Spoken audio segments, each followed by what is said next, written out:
अस्सलामुअलैकुम। जो नौजवान फौज के आला अफसर से बातें कर रहा था उसका नाम जॉन ट्रेजर था। रमीरेज ने उससे कहा, ट्रेजर बॉय, हमारे फौजियों का झगड़ा चलता ही रहेगा। वो फौजी वर्दी पहनकर और हथियारों के जखीरे पर खड़े होकर समझते हैं कि सभी उनके आगे सहम कर सर झुकाते रहेंगे, हत्ता कि वो अपने मुल्क के हुक्मरानों को भी अपने सामने झुकाते रहेंगे। बहरहाल उनकी अना और बरतरी को धचका लग रहा है, उन्हें धचके बर्दाश्त करने दो। अब ये सुराग लगाओ कि एक एटमी लिबास और एक जोड़ा फ्लाइंग शूज़ किसने चुराया है। मैंने और टेरी टेलर ने सिर्फ एक एक लिबास और एक एक जूते जोड़े चुराए थे। हमारे अलावा जिसने चोरी की उसने भी ख्याल ख्वानी के जरिए कामयाबी हासिल किया। जॉन ट्रेजर ने कहा, टेलीपैथी जानने वाले बाबा साहब के दायरे में हैं और इसराइल में भी। फिर दो चार आज़ाद ख्याल ख्वानी करने वाले हैं। हो सकता है कि आज़ाद ख्याल ख्वानी करने वालों में से कोई उन फ्लाइंग शूज़ को पहनकर खलाई जोन की तरफ चला गया हो। अचानक एक लड़की की सोच के लहरों ने कहा, मैं जूली आदम बोल रही हूँ। जॉन ट्रेजर, तुमने कहा था कि हम जब चाहें एक दूसरे के दिमाग में आ सकते हैं, इसलिए मैं बगैर इजाज़त आई हूँ। मैंने तुम्हारी चंद बातें सुनी हैं। मेरा ख्याल है कोई आज़ाद टेलीपैथी जानने वाला तनहा खलाई जोन की तरफ नहीं जाएगा। तुम भूल रही हो, पारस तनहा गया है। वो खलाई जोन से आने वाली लकी सेवन के साथ गया है। उसने लकी सेवन से खलाई जोन के मुतालिक बहुत कुछ मालूम किया होगा। मैं यकीन से कहती हूँ लिबास और जूते उसने चुराए हैं जो उन चीज़ों को ज़्यादा तादाद में तैयार करना चाहता होगा। वह चोरी किसी एक शख्स के शौक से नहीं बल्कि पूरे इदारे या पूरे मुल्क को फ़ायदा पहुंचाने के लिए की गई है। रमीरेज ने कहा, शाबाश, सही लाइन पर सोच रही हो। जूली आदम ने कहा, बाबा साहब के इदारे से ताल्लुक़ रखने वाले उसी दिन दो रोबोट्स के जिस्मों से एटमी लिबास और फ्लाइंग शूज़ उतार कर ले गए थे जिस दिन सोलारस खलाई जोन से आया था और फिर वापस भाग गया। इस तरह यह समझ में आता है कि वो चीज़ें बाबा साहब के इदारे वालों ने नहीं बल्कि किसी यहूदी ख्याल ख्वानी करने वाले ने इसराइली मुफाद की खातिर चुराई हैं। रामीरेज ने कहा, हमारा भी यही ख्याल है। वो इसराइली भी अपनी किसी लेबॉर्ट्री में खलाई लिबास और जूतों की तकनीक और मैकेनिज्म को समझ रहे होंगे और शायद ऐसे लिबास और जूते तैयार करने के मरहलों से गुजर रहे होंगे। ट्रेजर ने कहा, वो ऐसी गैर मामूली चीज़ें हमारे मुल्क से चुरा कर ले गए हैं।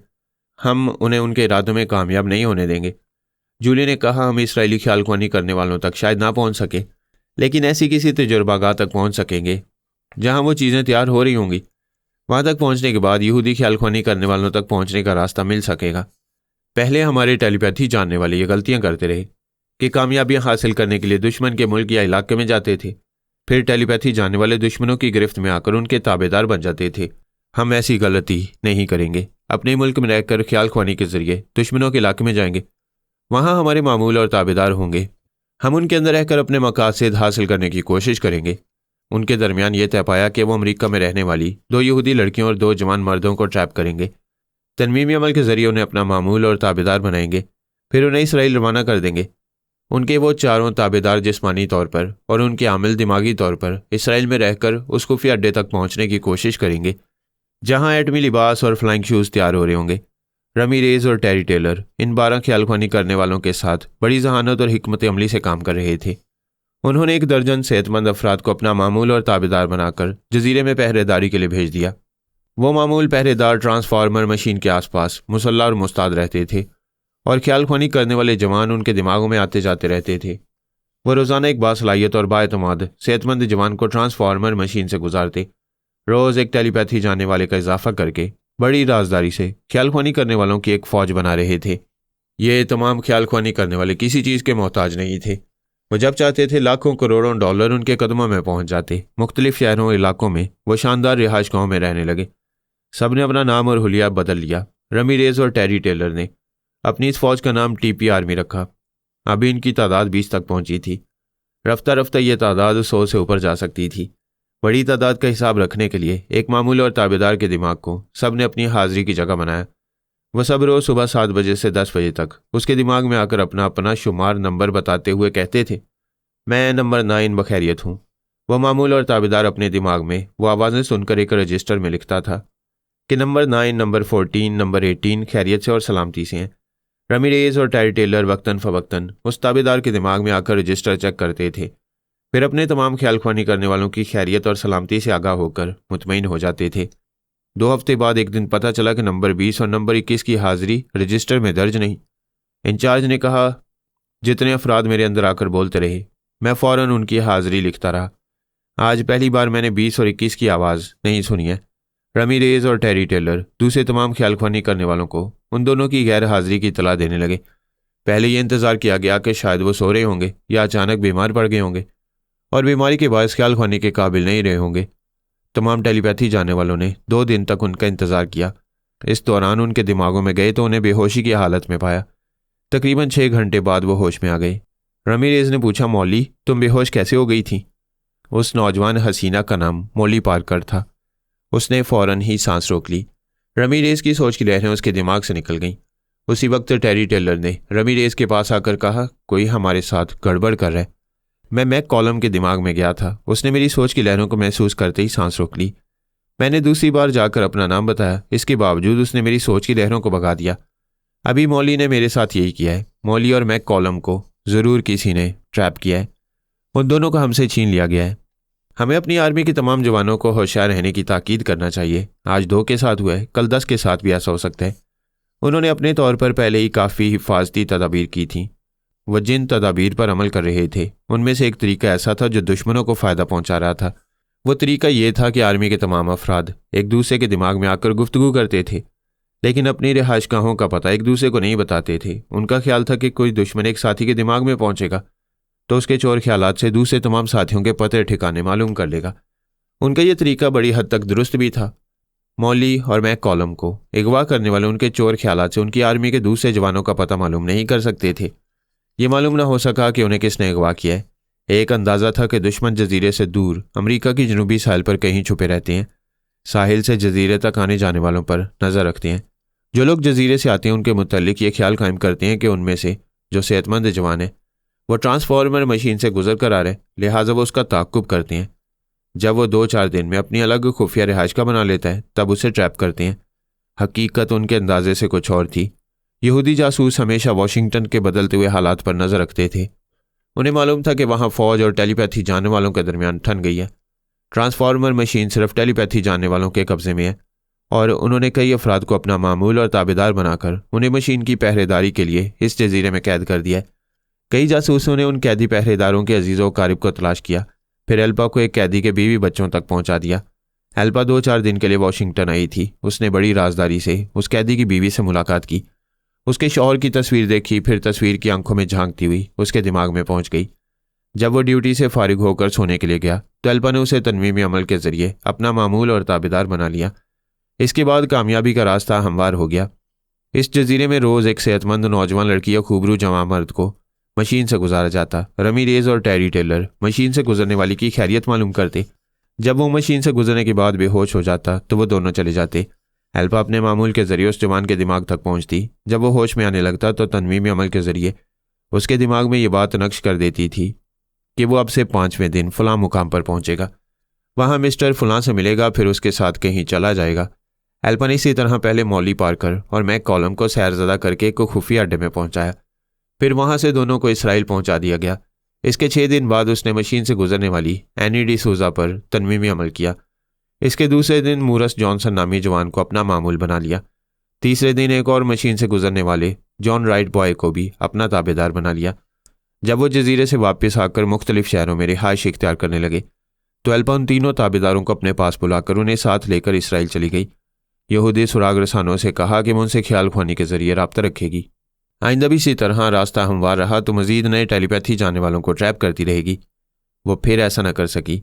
रमीरेज ने जजीरे में पहरेदार कैदियों के दिमागों को कंगालना शुरू किया तो एक कैदी के चोर ख्यालात ने बताया कि उसके दिमाग में एक बार कोई आई थी, फिर उसने अपने दिमाग में दोबारा उसकी आवाज़ नहीं सुनी। उस कैदी के मामूल और ताबेदार बनने के बायस रमीरेज और नए ख्याल खुआनी करने वालों ने अपने 5 साथियों का नुकसान उठाया था।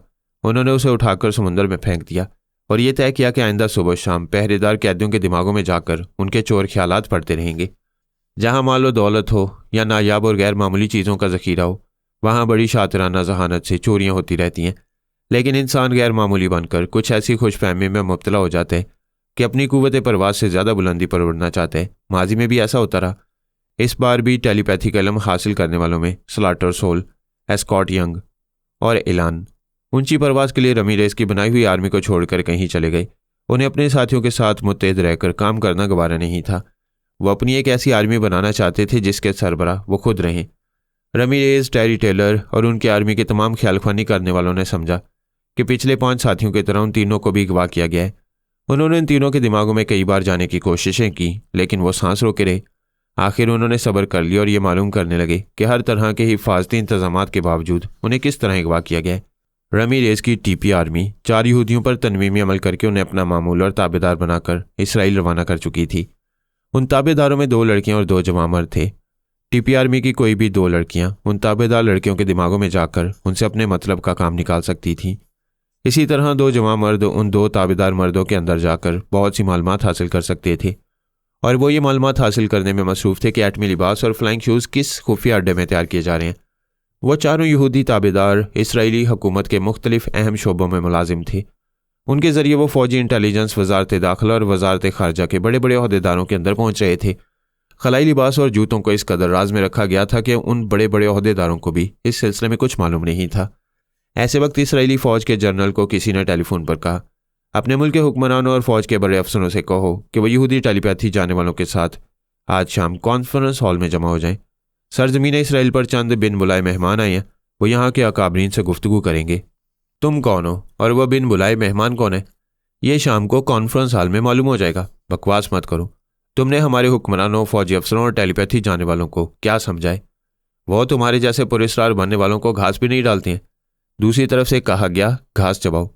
जनरल रिसीवर को कान से लगाए यूं मुंह चलाने लगा जैसे घास चबा रहा हो। वो परेशान हो रहा था कि ऐसा क्यों कर रहा है।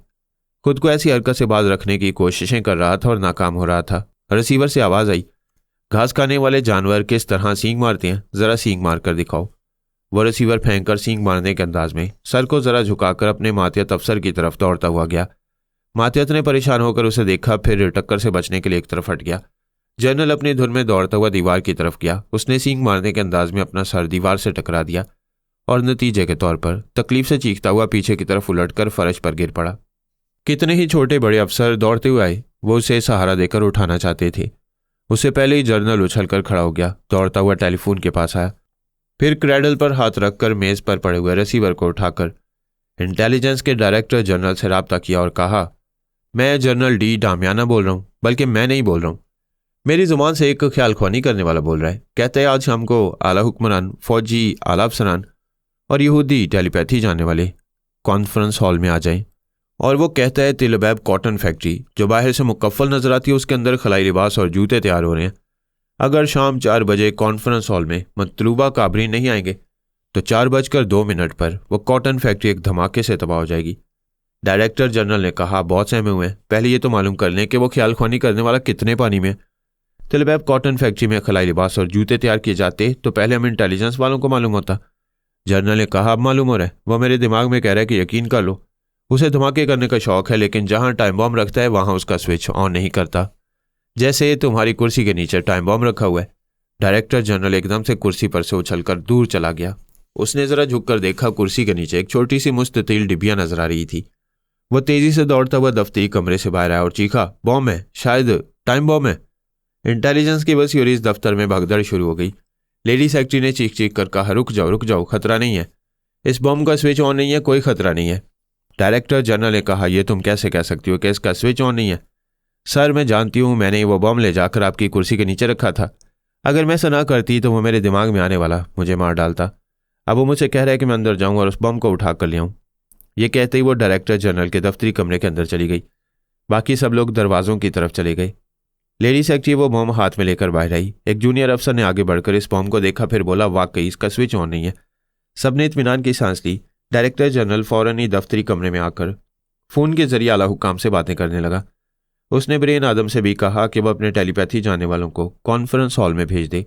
शाम को एक जगह जमा होने के लिए सभी एक दूसरे से रब्ता कर रहे थे और एक दूसरे से पूछ रहे थे कि फ़ौज के जनरल और इंटेलिजेंस के डायरेक्टर जनरल को वो फ़ोन करने वाला और ख्याल ख्वानी करने वाला कौन हो सकता है। ये ख्याल कायम किया जा रहा था कि उस ख्याल ख्वानी करने वाले का ताल्लुक बाबा साहब के दायरे से या फिर अमेरिका से होगा, और ये भी हो सकता है कि वो कोई आज़ाद ख्याल ख्वानी करने वाला हो। रमीरेज और टेरी टेलर इसराइल में अपने मामूल ताबेदारों के अंदर आते जाते रहते थे। उन्हें भी अपने ताबेदारों के जरिए मालूम हुआ कि शाम को कॉन्फ्रेंस हॉल में कोई ख्याल ख्वानी करने वाला वहाँ के हुक्मरानों और दूसरे अहदेदारों के अंदर आएगा और कुछ अहम बातें करेगा।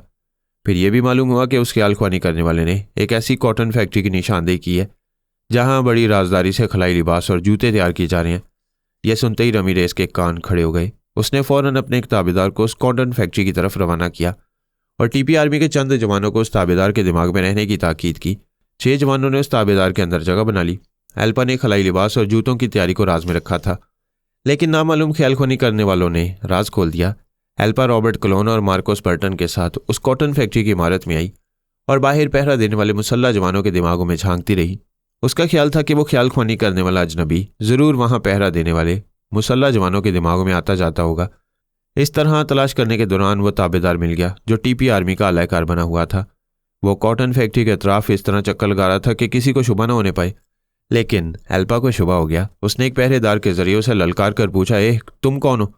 उस ताबेदार ने अपने बारे में सच बताया कि वो इंटेलिजेंस के कंप्यूटर की शोबे से है। एल्पा उसके अंदर पहुंच गई। उसके चोर ख्यालात ने तस्दीक की, वह सच बोल रहा था, लेकिन उसके दिमाग में 2 नए टेलीपैथी जानने वाले बोल रहे थे। एल्पा को यह समझने में देर नहीं लगी कि इसराइली इंटेलिजेंस के एक शोबे से ताल्लुक रखने वाले को आलाकार बनाया गया है। एल्पा ने यह तो समझ लिया कि वह रमीरेज के टेलीपैथी जानने वाले हैं, लेकिन यह गलत अंदाजा लगाया कि वही रमीरेज इसराइली हुकाम और फौजी अफसरान को कॉन्फ्रेंस हॉल में हाजिर होने पर मजबूर कर रहे। एल्पा ने उस ताबेदार के दिमाग में कहा, अगर तुम में से कोई रमीरेज है तो मैं उससे गुफ्तगू करूंगी। एक जवान ने कहा, हम रमीरेज की टीपी आर्मी के जवान हैं। ये टीपी आर्मी का क्या मतलब है? टेलीपैथी जानने वाली आर्मी। हमें यकीन है कि तुमने हमारे 8 टेलीपैथी जानने वाले जवानों को अगवा किया है। 8 का इल्ज़ाम ना दो, हमने सिर्फ 5 को अगवा किया है। तुम झूठ बोल रही हो। जब अगवा करने का एतराफ़ कर रही हो तो पूरी तादाद का एतराफ़ करो। अभी दूध पीते बच्चे हो। जाओ रमीरेज और टेरी टेलर से कहो मुझसे बात करें, वरना अभी तुम्हारे आलाकार मिट्टी में मिल जाएगा। धमकी ना दो, हमारे ऐसे कई आलाकार यहाँ मौजूद हैं। हम ऐसे धमाके करेंगे कि यहाँ तैयार होने वाले तमाम खलाई लिबास और जूते तबाह हो जाएंगे। तुम हमारे मुल्क से जो लिबास और जूते चुरा कर लाई हो वो भी तुम्हारे पास नहीं रहेंगे। टेरी टेलर की आवाज़ आई, जॉन ट्रेजर, ये तुम किससे बातें कर रहे हो? जॉन ट्रेजर ने कहा, हमारे इस ताबेदार के अंदर एल्पा चली आई है। वो बोली, हेलो मिस्टर टेलर, चूंटी के तो पर निकलते ही हैं। तुम लोगों के भी पर इतने निकल आए हैं कि इसराइली काबरीन को धमकियां देकर कॉन्फ्रेंस हॉल में बुला रहे हो। तुम गलत समझ रही हो। जिस तरह तमाम अकाबरीन को यहाँ किसी ने धमकियां दी हैं, उसी तरह हमारे मुल्क के अकाबरीन को भी मजबूर किया जा रहा है। यहाँ कॉन्फ्रेंस हॉल में आने का जो वक्त दिया गया है, ठीक वही वक्त वहाँ भी मुकर्रर किया गया है। तुम्हारी इन बातों में कहाँ तक सदाकत है? मैं अभी अपने मुल्क के हुकाम और फौज के आला अफसरान के ख्यालात पढ़ कर आ रहा हूँ। तुम ख्याल ख्वानी के जरिए मेरी बातों की तस्दीक कर सकती हो। वो तो करूंगी, लेकिन तुम सब इसराइल क्यों आए हो? क्या हमें नादान और गाफिल समझकर खलाई लिबास और जूते तबाह कर सकोगे? हम क्या करेंगे ये आने वाला वक्त बताएगा। हमसे ये ना पूछो कि यहाँ क्यों आए हैं। हमने तुमसे नहीं पूछा कि तुम हमारे मुल्क में चोरी और अगवा करने क्यों आई थी। जो मैं करती हूँ वह तुम्हारी पूरी टीपी आर्मी भी नहीं कर सकेगी। अभी तो मैंने तुम्हारी आर्मी के 5 जवानों को अगवा किया है। अगर तुम लोगों ने अपनी सरगर्मियां बंद ना की और यहाँ से वापस ना गए तो मैं चोर दरवाजों से तुम्हारी आर्मी के एक जवान को टॉफ़ी और खिलौने से फुसलाकर यहाँ ले आऊंगी। जॉन ट्रेजर ने टेरी टेलर से कहा, सर, ये अगवा के सिलसिले में सिर्फ 5 का इतराफ़ कर रही है। कैथियस ने हमारे बाकी साथियों को अगवा नहीं किया। टेरी टेलर ने पूछा, अल्पा, क्या वाकई तुमने हमारे 8 नहीं सिर्फ 5 आदमी अगवा किए? वो बोली, सिर्फ 5। अगर 8 को शिकंजे में लेती तो 8 का इतराफ़ करती। वैसे हमारे दरमियान तीसरे टेलीपैथी जानने वाले फ़ायदा उठा रहे हैं, और वो तीसरे ही हो सकती हैं जो हमारे और तुम्हारे मुल्क के काबरीन से शाम को कुछ अहम गुफ्तगू करना चाहते हैं। हम उनसे निमट लेंगे, मगर अल्पा, जब तक हमारे 5 जवानों को तुम वापस नहीं करोगी हम तुम्हें सुकून से नहीं रहने देंगे। फिल वक्त तुम 2 तरफ से घिरी हुई हो। हमारे अलावा वो शाम को कॉन्फ्रेंस में आने वाली भी तुम्हारा जीना हराम कर देंगे। मैं टेलीपैथी के मैदान की पुरानी खिलाड़ी हूँ। इस मैदान में बड़े बड़े सूरमा ख्याल खोनी करने वाले हराम मौत मरते रहे, लेकिन मैं फरहाद अली, तैमूर, पारस और अली जैसों से बैक वक्त कई महाजों पर लड़ती रही हूँ और आज भी जिंदा हूँ। हम मानते हैं तुम बड़ी तजुर्बाकार और मक्कार हो, लेकिन हम तुम्हारे मुल्क में क्यों आए हैं ये तुम्हें उस वक्त मालूम होगा जब पानी सर से गुजर चुका होगा। पता नहीं पानी कब सर से गुजरेगा, उससे पहले ही मैं 12 घंटे का वक्त देती हूँ। अपनी अपनी घड़ी देखो और यहाँ से रुखसत हो जाओ। अगर 12वें घंटे में तुम में से किसी की भी मौजूदगी का सुराग मिलेगा तो 13वें घंटे के आगाज में इस जजीरे पर बमबारी होगी जहाँ वो ट्रांसफार्मर मशीन छुपा कर रखी गई है। मैं जा रही हूँ, तुम भी अच्छे बच्चों की तरह घर चले जाओ। वो उस ताबेदार के दिमाग से निकलकर एक अमरीकी फौजी अफसर के अंदर पहुंची। इस बात की तस्दीक हो गई कि वहां भी किसी ख्याल ख्वानी करने वाले ने तमाम हुक्काम और आला फौजी अफसरान को व्हाइट हाउस के एक कॉन्फ्रेंस हॉल में बुलाया है। फौजी अफसरान व्हाइट हाउस के अंदर और बाहर सख्त हिफाजती इंतजाम कर रहे थे। रमीरेज ने एक अफसर से कहा, ऐसे वक्त हम आपस के इख्तलाफात भुला चुके हैं। हमारे तमाम टेलीपैथी जानने वाले अपने हुक्काम और अफसरान के दिमागों में मौजूद रहेंगे और किसी को नुकसान नहीं पहुंचने देंगे। शाम को 4 बजे से पहले ही अमरीकी हुक्काम और आला फौजी अफसरान कॉन्फ्रेंस हॉल में आ गए। वहाँ जितने सिक्योरिटी गार्ड्स थे उनमें से एक गार्ड ने एक छोटे से ऊंचे प्लेटफॉर्म पर आकर कहा, इन लम्हात से मैं आपका सिक्योरिटी गार्ड नहीं हूँ, वही अजनबी हूँ जिसकी फरमाइश पर आप सब यहाँ जमा हुए हैं। सबसे पहले मैं अपना तारुफ करा दूँ, मैं वही हूँ जैसे आप हजरात कभी बंदर आदमी कहा करते थे। मेरे चाहने वाले मुझे हीरो कहते हैं। मेरे साथ मेरी वाइफ जमीला है। हम यहाँ से मीलों दूर हैं। वैसे ये बात नामुनासिब होगी कि आप हजरात यहाँ हाजिर हों और हम हाजिर ना हों। हमें मुंह नहीं छुपाना चाहिए। इसके बावजूद हम इसलिए गैर हाजिर हैं कि आपसे गुफ्तगू हम नहीं करेंगे। जो करेगा वो ठीक 4 बजे यहाँ हाजिर हो जाएगा। उसी सिक्योरिटी गार्ड की जुबान से जमीला ने कहा, मैं अपने हीरो की हेरोइन जमीला आपसे मुखातिब हूँ। आप अपने तमाम गार्ड्स, फौजी जवानों और अफसरों को हुक्म दें कि जो मेहमान यहाँ आ रहा है उसका रास्ता ना रोका जाए, उसकी तलाशी ना ली जाए और ना ही उसे कोई मुखातिब करे। वो सिर्फ आप हजरात से मुखातिब होने आ रहे हैं। फौज का आला अफसर मोबाइल फ़ोन के जरिए वाइट हाउस के अंदर और बाहर तमाम अफसरान को हुक्म देने लगा कि आने वाले मेहमान को ना रोका जाए, ना टोका जाए, किसी सवाल जवाब के बगैर उसे आने दिया जाए। कॉन्फ्रेंस हॉल में बैठे हुए तमाम अकाबरीन तजस्सुस में मुब्तला हो गए थे। एक दूसरे से सरगोशी में पूछ रहे थे, कौन आ रहा है? हीरो और जमीला की आवाज़ें सुनकर ये मालूम हो चुका था कि आने वाले का ताल्लुक बाबा साहब के दायरे से है और जब वो बड़ी बेबाकी से तन्हा रहे तो वो फरहाद ही होगा। तिलबैब में भी यही कुछ हो रहा था। वहाँ के तमाम अकाबरीन कॉन्फ्रेंस हॉल में आ चुके थे।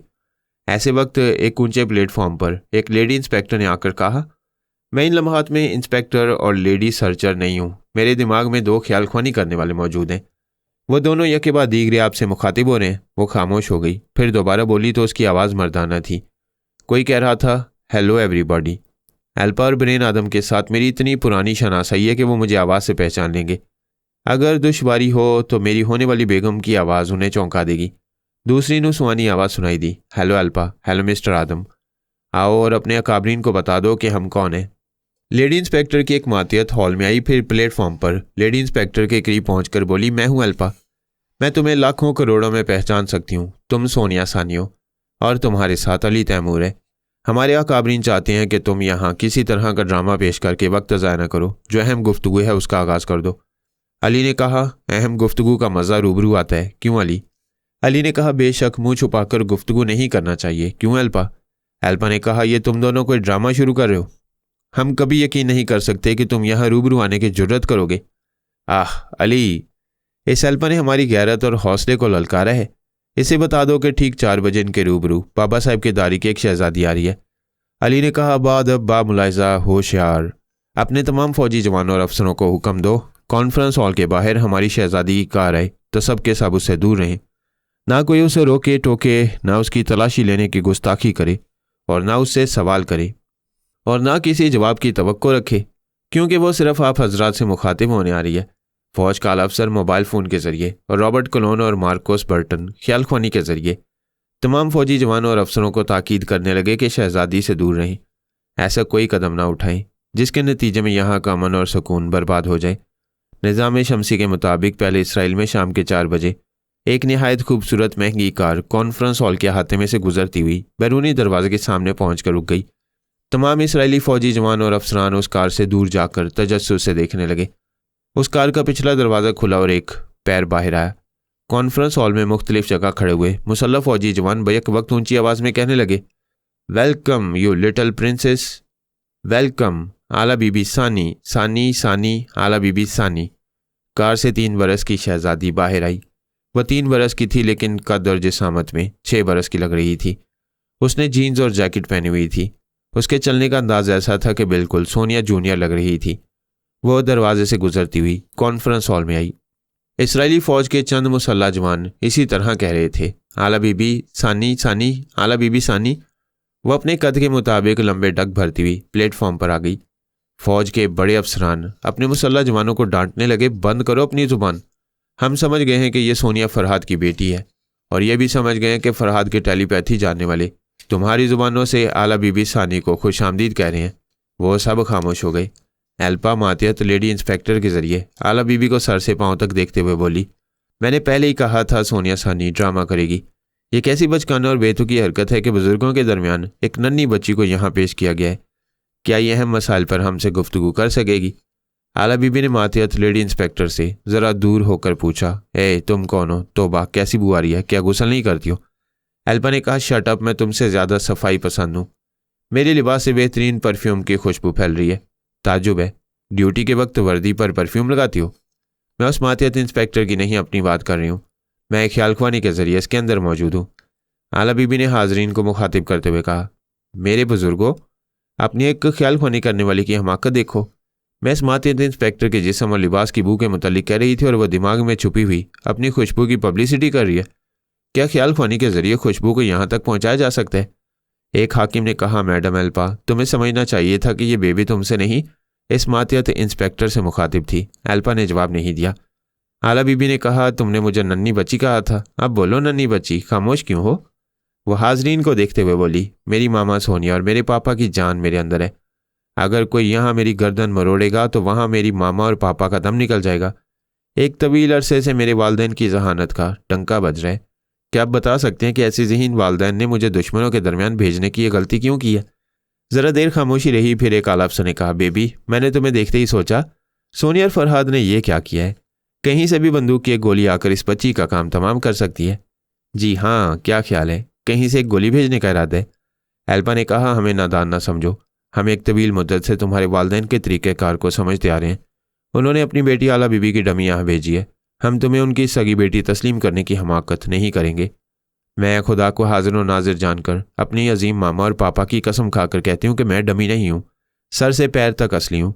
मेरे वालदैन ने इस यकीन के साथ मुझे यहाँ भेजा है कि मैं यहाँ से सही सलामत वापस जाऊँगी। फौज के आला अफसर ने कहा, तुम्हारे वालदैन वही पुराना हथकंडा इस्तेमाल करेंगे। हमें धमकियाँ देंगे कि वो ख्याल ख्वानी के जरिए हमारे एटमी प्लांट को तबाह कर देंगे, हमारी दिफाई कुव्वतों को कमज़ोर बना देंगे। वह मुझे यहाँ भेजने से पहले धमकी देते कि उनकी बेटी आ रही है, कोई उसे हाथ ना लगाए, लेकिन मैं तो आ चुकी हूँ और उनकी तरफ से आपको धमकियाँ नहीं मिल रही हैं, बल्कि धमकियों का वक्त गुजर चुका है। अब यहाँ मेरी जान खतरे में होगी तो वह आपका एटमी प्लांट तबाह करके क्या करेंगे? कि ऐसा करने से मैं उन्हें वापस मिल जाऊँगी।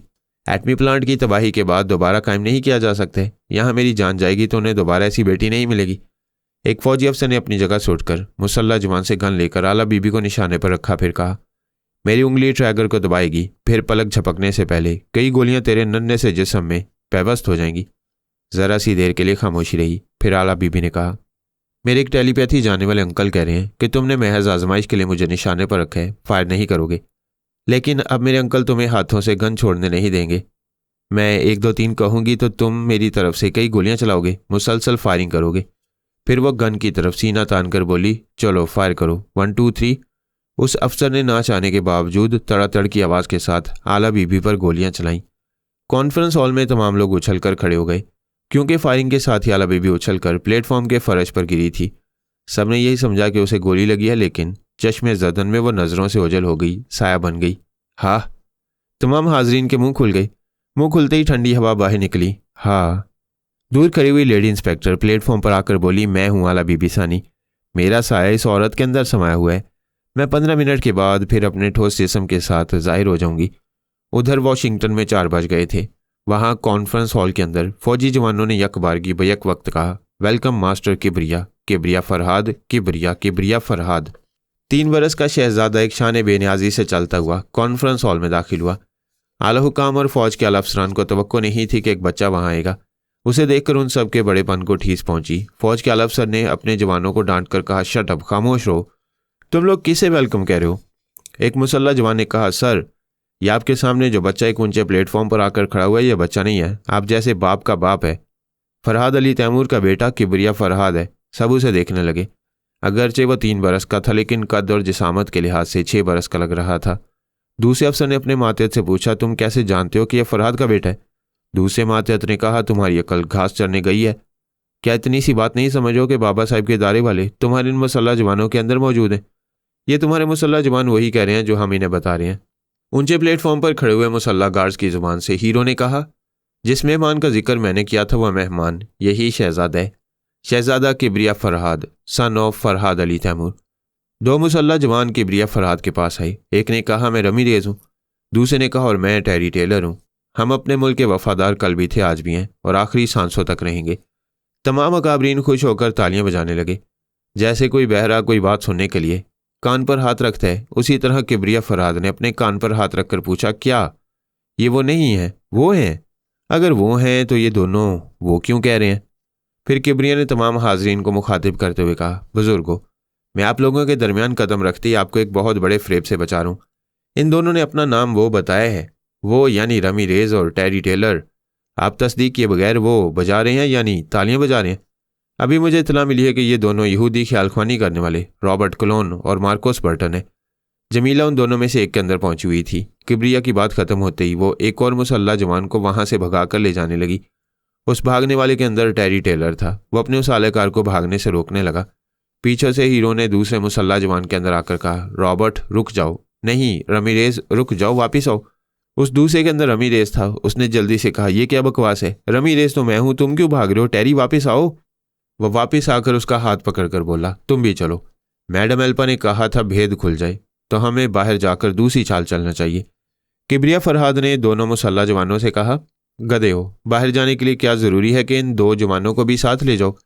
जाना है तो इनके दिमागों से चले जाओ। लेकिन जमीला और हीरो दोनों को भगाते हुए ले जाने लगे। रमीरेज और टेरी टेलर अपने दोनों एहलकारों के अंदर रहकर उन्हें भागने से रोक रहे थे, लेकिन नाकाम होते जा रहे थे। एक फौजी अफसर ने अचानक ऊंची आवाज में कहा, मैं हूं रमीरेज। मैं मास्टर किबरिया फरहाद का मशकूर हूं कि उसने यहूदी ख्यालख्वानी करने वालों का फ्रॉड जाहिर कर दिया। वो दोनों यहूदी फिर वापस आ सकते हैं। उसी वक्त एक और अफसर ने कहा, तुम रमीरेज नहीं हो, मैं रमीरेज हूं। पहले रमीरेज बनने वाले अफसर ने कहा, देखिए अभी मैंने कहा था कि वो दोनों यहूदी फिर वापस आ सकती हैं। ये शैतान फिर वापस आ गया है। बेचारा दूसरा रमीरेज असली था। वो गरज कर बोला, बकवास मत करो, तुम फिर मेरे मुल्क के अकाबरीन को धोखा देने आयो। फौज के आला अफसर ने अपनी जगह से उठकर कहा, तुम दोनों खामोश रहो, हमें उलझाने की कोशिशें ना करो। हम अपने तौर पर असली और नकली को समझ सकती हैं। मेरी बेटी आला बीबी और बेटा किबरिया 3 बरस की उम्र में माशाल्लाह बहुत ज़हीन और तेज़ तरार थे, लेकिन ऐसे भी आलिम नहीं थे कि मुल्की सियासी और ख्यालख्वानी के मामलात में बहस करते और मुंह तोड़ जवाब देते। इसलिए आला बीबी की रहनुमाई के लिए सोनी आसानी उसके अंदर थी और मैं अपने बेटे का रहनुमा बना हुआ था। किबरिया ने फौज के आला अफसर से कहा, असली और नकली को समझना निहायत आसान है। अगर मुझे इजाज़त दी जाए तो मैं दूध का दूध और पानी का पानी कर दूंगा और चाहूँगा कि मुझसे पहली बार मिलने के बाद आप लोग ज़िंदगी भर मुझे भुला ना सकें। एक आला हाकिम ने कहा, मास्टर किबरिया फरहाद, तुमने आते ही हमें एक फ्रॉड से बचाया है। हमें खुशी होगी अगर तुम असली नकली की पहचान करा दो। किबरिया ने कहा, रमीरेज और टेरी टेलर ने अभी दावा किया है कि वो इस मुल्क और कौम के वफादार हैं और वफादार रहेंगे, लेकिन ये दावा जुबानी नहीं होना चाहिए। वो दोनों वफादारी का अमली सबूत अभी पेश कर सकते हैं। एक हाकिम ने पूछा, वो कैसे? किबरिया ने कहा, सच्चाई को तस्लीम करके, और सच्चाई ये है कि दुनिया के हर छोटे बड़े मुल्क में फौज को मोतबर और मुअज़्ज़ज़ समझा जाता है। लिहाजा रमीरेज और टेरी टेलर यहाँ सबके सामने एलानिया कहें कि उन्हें अपने मुल्क की अफवाज पर पूरा भरोसा है। इस बात पर तमाम फौजी खुश होकर तालियां बजाने लगे। एक मुसल्ला जवान के जरिए रमीरेज और दूसरे मुसल्ला जवान के जरिए टेरी टेलर ने कहा, हमें अपने मुल्क की अफवाज पर पूरा भरोसा है। किबरिया ने कहा, यह कौन नहीं जानता कि फ़ौज की ताकत को तकसीम करके इस मुल्क में दूसरी फ़ौज बनाई जाए तो खाना जंगी शुरू हो जाती है, और ये इस बात का खुला सबूत है कि अपने मुल्क की बाकायदा अफवाज पर भरोसा नहीं किया जा रहा। रमीरेज और टेरी टेलर जवाब दें कि उन्होंने अपने ही मुल्क की अफवाज के खिलाफ एक अलहदा टीपी आर्मी क्यों बनाई है। रमीरेज ने कहा, हमने अपनी अफवाज की ताकत बढ़ाने के लिए टीपी आर्मी बनाई है। क्या ये आर्मी बनाने से पहले तीनों अफवाज के सरबराहों से और अपने आला हुकाम से इजाज़त ली गई थी? तीनों अफवाज के सरबराह और दूसरे अफसरान और जवान फिर तालियां बजाने लगे। टेरी टेलर ने कहा, इजाज़त मांगने से कभी ना मिलती, इसलिए हम इजाज़त के बगैर टीपी आर्मी के जरिए अपने वतन की खिदमत कर रहे हैं। फ़ौज का एतमाद कायम रखे बगैर तुम्हारी खिदमत यह है कि तुम ज़्यादा से ज़्यादा टेलीपैथी जानने वाले ट्रांसफार्मर मशीन से पैदा कर रहे हो, और अब तक अपनी अफवाज और हुक्काम को यह नहीं बताया कि यहाँ से 8 टेलीपैथी जानने वाले अगवा हो चुके हैं। उनमें से 5 अल्पा के ज़रिए असर आकर यहूदियों की कुव्वत में इजाफा कर रहे हैं। यह हकीकत बताई गई है या छुपाई गई है? एक फ़ौज के अफसर ने अपनी जगह से उठकर कहा, शेम शेम, टीपी आर्मी बनाने वालों को शर्म आनी चाहिए। अगर वो हम पर पूरा भरोसा करने का दावा कर रहे हैं तो हमसे इतने बड़े नुकसान को क्यों छुपाया? इन मुहिब्बे वतन बनने वालों की तीनों अफवाज में एक भी टेलीपैथी जानने वाला नहीं है, और उन्होंने 8 टेलीपैथी जानने वालों को दूसरे मुल्कों में पहुंचा दिया। रमीरेज ने कहा, हमसे सिर्फ ये कोताही हुई है कि हमने 8 ख्यालख्वानी करने वालों को नुकसान के बारे में अपनी फ़ौज और अपने आला हुकाम को कुछ नहीं बताया, लेकिन हम उन ख्यालख्वानी करने वालों को वापस लाने के लिए तिलबैब में पूरी तरह सरगर्म अमल है। किबरिया ने पूछा, क्या तुमने अपनी अफवाज को यह बताया कि तुम्हारी टीपी आर्मी वालों के अल्पा ने वार्निंग दी है कि अगर तुम लोगों ने 12 घंटे के अंदर इसराइल की ज़मीन को ना छोड़ा तो वो ख्यालख्वानी के हथकंडे से जजीरे में बमबारी कराएगी और वह जजीरा ट्रांसफार्मर मशीन समेत समुद्र में गर्क हो जाएगा? रमीरेज ने कहा, हम बताने वाले थे तीनों फौज के सरबराह ये के बाद दीगरे गरजने लगे। कब बताने वाले थे? बोलो, क्या पानी सर से गुजरने के बाद बताने वाले थे? किब्रिया ने कहा, अल्फा के अल्टीमेटम के 12 घंटों में से 6 घंटे गुजर चुके हैं और अब सिर्फ 6 घंटे बाकी रह गए।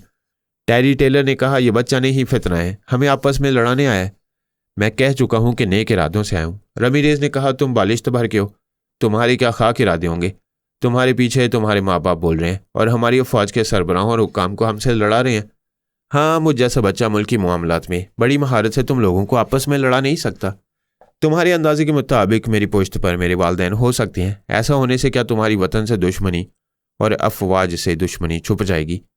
अपने खिलाफ इल्ज़ामात को गलत साबित करो तो ये साबित हो जाएगा कि मैं तुम लोगों को आपस में लड़ाने आया हूँ। एक फौज के सरबराह ने कहा, रमीरेज, सिर्फ 6 घंटे रह गए हैं। तुमने जजीरे और मशीन को बचाने के लिए क्या इकदाम किए हैं? हमारे दर्जनों टेलीपैथी जाने वाले जजीरे की सख्ती से निगरानी कर रहे हैं। अल्पा को ख्याल खोने के जरिए कोई चाल चलने नहीं देंगे। किब्रिया ने कहा, अल्पा तुम्हारी मुल्की फिजाइया के चंद जवानों को मामूल और ताबेदार बनाकर जजीरे पर हवाई हमले करेगी। तुम जवाबी कार्रवाई के तौर पर अपनी ही फिजाइया के जवानों और तैयारों को मार गिराओगे। अल्पा का कुछ नहीं बिगड़ेगा। फिजाई फौज के सरबराह ने गरज कर पूछा, यह क्या हो रहा है? कि अल्टीमेटम का वक्त गुजरने के बाद हम अपने ही पांव पर आप कुल्हाड़ी मारने वाले हैं?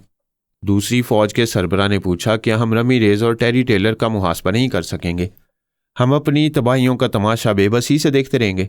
किब्रिया ने कहा, अगर रमीरेज और टेरी टेलर अभी अपने बागियाना अंदाज से बाज आ जाएं तो क्या आप इन्हें गले लगाकर इनके साथ मिलकर जजीरे की हिफाजत करेंगे? तीनों फौज के सरबराह बारी बारी कहने लगे कि वो बागी रमीरेज और टेरी टेलर की पिछली सारी गलतियों को मुआफ कर देंगे। किब्रिया ने उन दोनों से पूछा कि क्या तुम दोनों अपने दावे के मुताबिक अभी अपनी वतन दोस्ती का सबूत दोगे? उन्होंने पूछा, क्या सबूत चाहते हो? सीधी सी बात है, ट्रांसफार्मर मशीन अपनी अफवाज के हवाले कर दो, वो जजीरे की हिफाजत अच्छी तरह करेंगे। एक सरबराह ने कहा, नन्हे फरिश्ते, तुम जिंदाबाद रहो, पाइंदाबाद रहो। दूसरे सरबराह ने कहा, वो जजीरा भी हमारे हवाले कर दिया जाए तो हम अल्पा के हमलों का मुंह तोड़ जवाब दे सकेंगे। रमीरेज ने कहा, हम खुद उसे मुंह तोड़ जवाब देंगे। हम वतन दोस्त हैं और वतन दोस्ती का सबूत देने के लिए ज़रूरी नहीं है कि हम ट्रांसफार्मर मशीन से महरूम हो जाएं। तीसरी फौज के सरबराह ने कहा, तुम अपनी खोखली हुब्बुल वतनी जाहिर कर रहे हो। हमें खोखला कहो लेकिन 6-7 घंटे इंतज़ार कर लो। हम अल्पा के किसी भी आलाकार को जजीरे के करीब नहीं पहुंचने देंगे। ये बचकाना दावे हैं। अगर तुम्हें नाकामी होगी और वह मशीन जजीरे के साथ तबाह हो जाएगी तो हम कहाँ आकर तुम्हारा गिरबान पकड़ेंगे? और अगर तीनों फौज के सरबराह भी उस मशीन की हिफाजत ना कर सके तो हम उन्हें क्या सज़ा देंगे? किब्रिया ने कहा, मैं यहाँ किस लिए आया हूँ? इसलिए कि मशीन की हिफाजत हो सके या ना हो सके, उसे फ़ौज की तहवील में रहना चाहिए। एक बात साफ तौर पर कह दूँ कि हमें इस मुल्क की फ़ौज से ना कुछ लेना है ना कुछ छीनना है। हमारा फ़ायदा यह है कि मशीन फ़ौज के पास रहेगी तो रमीरेज और टेरी टेलर हर रोज़ एक टेलीपैथी जानने वाला पैदा नहीं कर सकेंगे। ये दोनों खपती हैं। 100 टेलीपैथी जानने वालों की आर्मी बनाना चाहते हैं, लेकिन अभी इनके 30 टेलीपैथी जानने वालों में से 8 अगवा हो चुके हैं। इनकी समझ में नहीं आता कि गैर मामूली इल्म रखने वाले जितने होंगे उतने ही अगवा किए जाएंगे, या वो खुद बागी होकर आर्मी को ठोकर मारकर चले जाएंगे। इस तरह जाने वाले और अगवा होने वाले हमारे भी दुश्मनों की ताकत में इजाफा करते रहेंगे। इस मुल्क अमरीका से हमारे ताल्लुकात कभी अच्छे नहीं रहे। इसके बावजूद मैं अपने बुज़ुर्गों की हदायत पर यहाँ की अफवाज की हमायत करने आया हूँ। मेरे बुज़ुर्ग ना पहले कभी ट्रांसफार्मर मशीन के मोहताज रहे और ना अब वो मशीन हासिल करना चाहती हैं।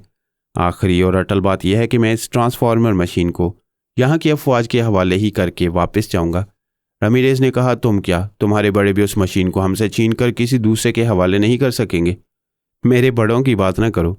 वो जब मैदान अमल में आती हैं तो ख़तरनाक तंजीमों और बड़े बड़े ममालिक को बुखार चढ़ जाता है। इसलिए आज उन्होंने इसराइल और अमेरिका में 2 छोटे छोटे बुखार भेजे हैं। फ़िलहाल तुम सब इसी साइज़ के बुखार से गुजारा करो।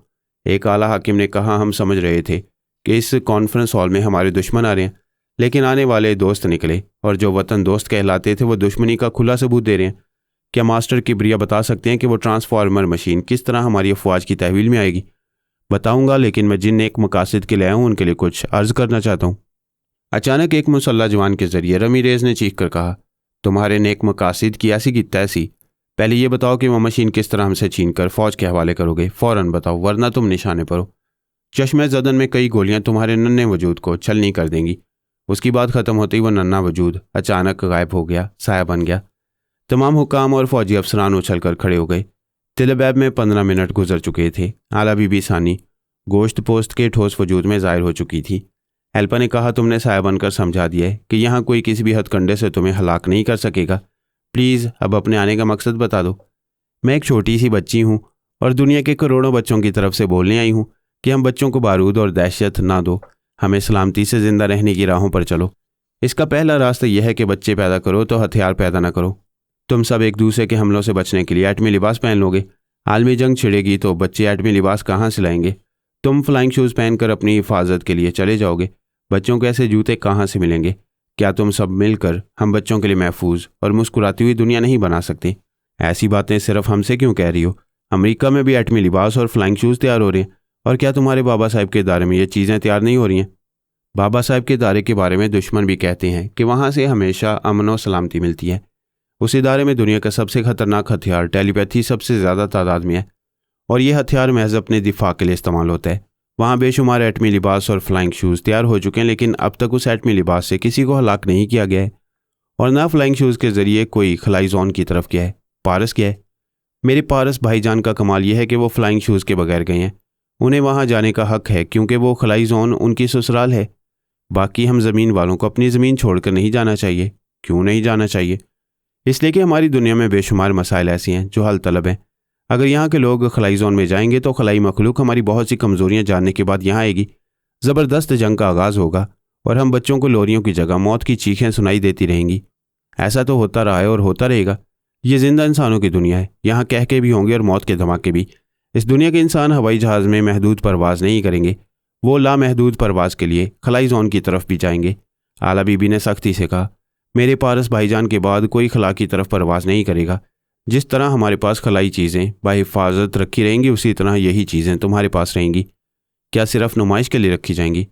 जिस तरह दो मुल्कों में एटम बम होंगे तो वो एक दूसरे के खौफ से जंग नहीं करते, उसी तरह हमारे तुम्हारे और अमेरिका के पास ये चीज़ें होंगी तो ताकत का तवाज़न रहेगा और कोई किसी पर हमला नहीं करेगा। तुम्हारी बात माकूल है, लेकिन खला में जाने के सिलसिले में कोई पाबंदी कबूल नहीं करेगा और हम यहूदी तो ज़रूर खलाई जोन की तरफ जाएंगे। जब पर नहीं रहेंगे तो यहूदी परवाज़ कैसे करेंगे? हेल्पर ने हंसते हुए कहा, आज सुबह तुम्हारे किसी ख्याल ख्वानी करने वाले ने यह जाहिर कर दिया था कि कॉटन फैक्ट्री की एक इमारत में खलाई शूज़ और खलाई जूते तैयार किए जा रहे हैं। वह तमाम चीज़ें बॉम्ब के एक धमाके से उड़ा दी जाएंगी। अब हम ऐसे नादान नहीं हैं कि उन गैर मामूली चीज़ों को वहीं छोड़ देते। हमने चोर दरवाजे से उन तमाम चीज़ों को दूसरी महफूज जगह मुंतकिल कर दिया है। ये बहुत बड़ी हमाकत की। पहले धमाका होता तो कॉटन फैक्ट्री की खाली इमारत के साथ वो चीज़ें नाबूद हो जाती। अब तो उन चीज़ों के साथ आर्मी हेडक्वार्टर का एक बड़ा हिस्सा तबाह बर्बाद हो जाएगा। क्या?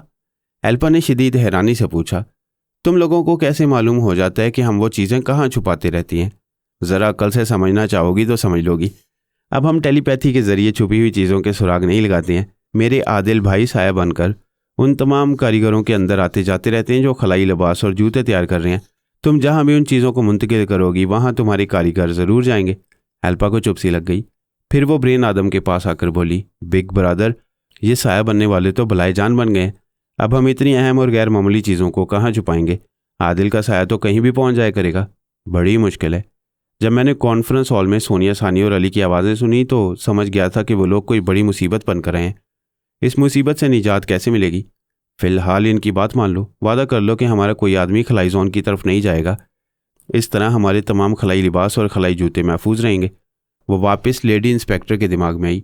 उस वक्त कॉन्फ्रेंस हॉल में एक हाकिम आला बीबी से कह रहा था, यह दुरुस्त है कि खलाई जोन में जाने से उस जोन के लोग भी हमारी दुनिया में आएंगे और नित नए फसादात का सबब बनेंगे, लेकिन हम जोन में नहीं गए हैं।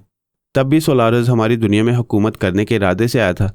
जैसे आया था वैसे ही 2-3 घंटों के अंदर दुम दबाकर भाग गया। बात भागने तक महदूद नहीं है। वो भागने के बावजूद बार बार आते रहेंगे और हमारे वहाँ जाने का फ़ायदा यह है कि हम उनकी टेक्नोलॉजी और साइंसी इजादात से फ़ायदे उठाते रहेंगे।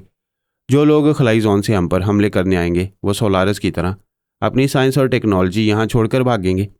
ये तो इंतज़ार करने वाली बात है कि वो आएंगे तो हमें उनसे कुछ हासिल होगा। आखिर हमारे वहाँ जाने पर एतराज़ क्यों है? सारी दुनिया के बच्चे ये चाहते हैं कि पहले उनके लिए इस अर्जी दुनिया को जन्नत बनाएं। बच्चों के खानों की चीज़ों में मिलावट की जाती है, उन्हें आहिस्ता आहिस्ता मारने वाली जहरीली खुराक दी जाती है, उन्हें अगवा करके उन पर ज़्यादती की जाती है, उनके नाजुक जिस्मों पर चाबुक बरसाए जाते हैं, उन्हें गोलियों से छलनी किया जाता है और हम उनकी हिफाजत नहीं कर सकते हैं।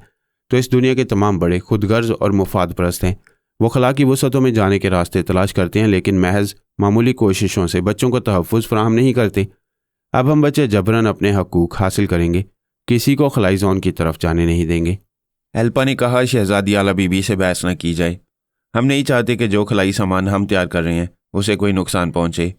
बाबा साहब के दारे ने एक बच्ची को भेजकर बच्चों के हवाले से एहसास दिलाया है कि पहले हमें अपने बच्चों के लिए इस दुनिया को खूबसूरत बनाना चाहिए और खलाई जोन की तरफ जाने का ख्याल दिल से निकाल देना चाहिए। लिहाजा हमने ये ख्याल दिल से निकाल दिया है। हमें यकीन है कि हमारे खलाई सामान को कोई नुकसान नहीं पहुंचाया जाएगा। मैं दुनिया के तमाम बच्चों की भलाई और खुशहाली की खातिर वादा करती हूँ कि तुम्हारे किसी खलाई सामान को नुकसान नहीं पहुंचेगा। हम अपने वादे से नहीं फिरेंगे, लेकिन हमें धोखा देने की कोशिश की जाएगी और यहाँ से तुम्हारी यहूदी खलाई जोन की तरफ जाएंगे तो फिर तुम्हारे अपने इसराइल की ज़मीन तुम सब पर तंग हो जाएगी। ना यहाँ रह सकोगे और ना खला में जा सकोगे। अब मैं जा रही हूँ। वादा खिलाफी ना हुई तो कभी नहीं आऊँगी। एल्पा ने कहा, आओ मैं तुम्हें बाहर तक छोड़ने जाऊँगी। एल्पा मातियत इंस्पेक्टर के दिमाग में थी। आला बीबी के साथ जाने के लिए कदम आगे बढ़ी, फिर दूसरा कदम ना बढ़ा सकी क्योंकि आला बीबी गायब हो गई थी, साया बनकर कहीं चली गई थी। व्हाइट हाउस के कॉन्फ्रेंस हॉल में किब्रिया फरहाद के साया बनते ही तीनों फौज के सरबराह गुस्से से तिल मिलाने लगे। एक ने कहा, रमीरेज, तुमने मुल्क और कौम को फ़ायदा पहुंचाने वाले किब्रिया फरहाद को साया बनने पर मजबूर कर दिया। तुम हमारे बदतरीन दुश्मन हो। दूसरे सरबराह ने कहा, तुम्हें और टेरी टेलर को इस बात का गुरूर है कि इस मुल्क में टेलीपैथी के लम पर तुम्हारी उजारादारी है, मगर तुम दोनों का जवाल शुरू हो चुका है और यह जवाल तुम पर एक बच्चा ला रहे। तीसरे सरबराह ने कहा, हम मास्टर किब्रिया फरहाद से दरख्वास्त करते हैं कि वो दोस्ती निभाने के वक्त हमें छोड़कर ना जाए। हम और हमारा पूरा मुल्क उसके साथ है। एक मुसल्ला जवान के जरिए हीरो ने कहा, यह उस बाप का बेटा है जो कभी मैदान छोड़कर नहीं जाता। किब्रिया फरहाद भी मैदान मार कर जाएगा, वो भी चंद मिनट बाद गोश्त पोस्ट के जिस्म में ज़ाहिर हो जाएगा।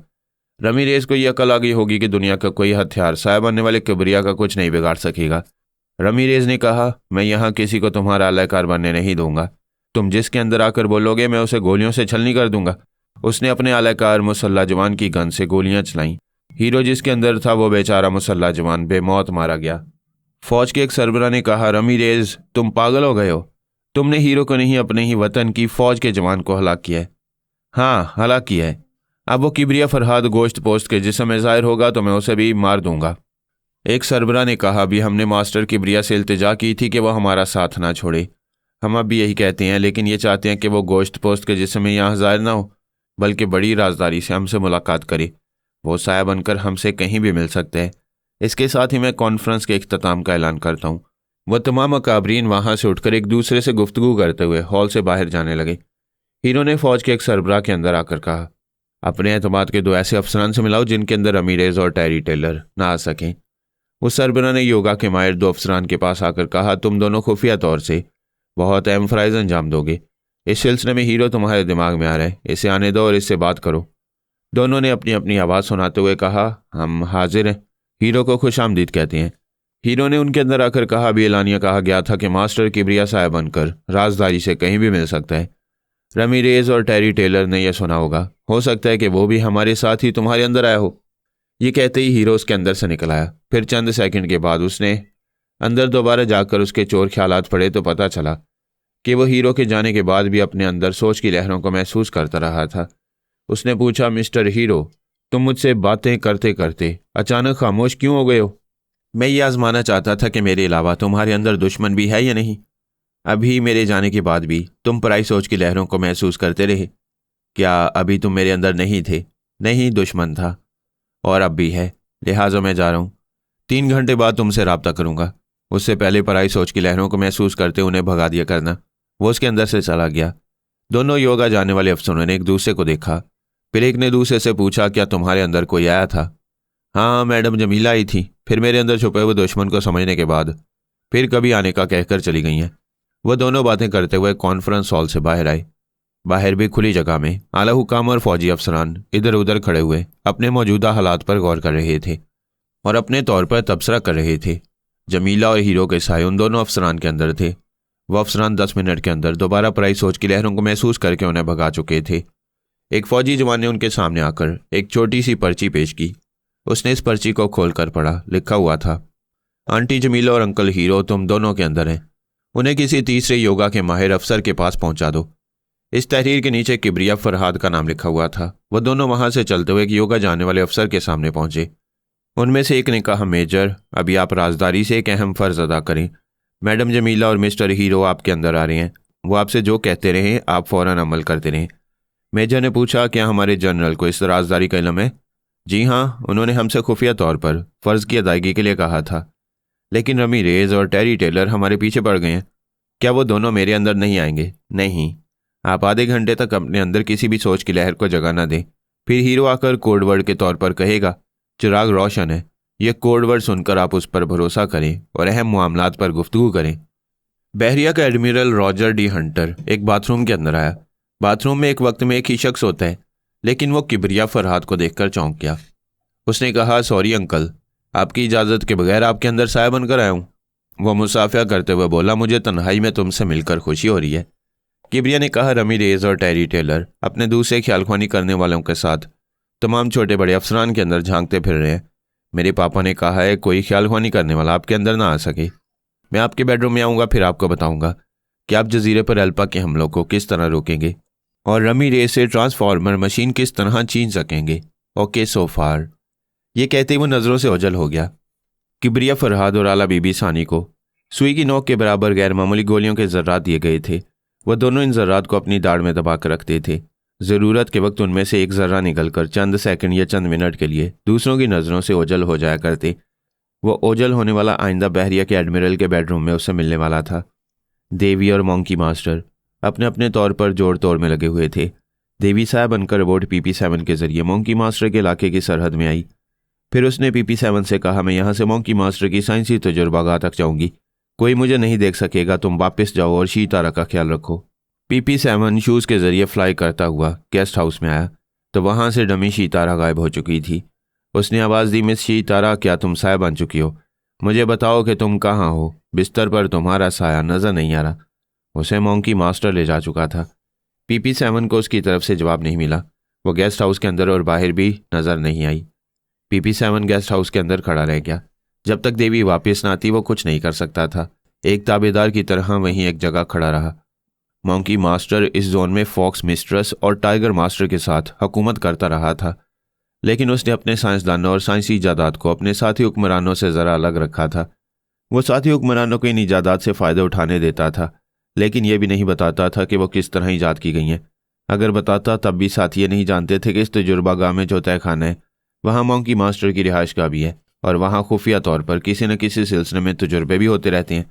मॉन्की मास्टर डमी शीतारा को उस तहखाने में ले आया। उसे एक ब्रेन लॉकिंग कैप पहनाकर बोला, अब तुम्हारी वो देवी तुम्हारे अंदर नहीं आ सकेगी।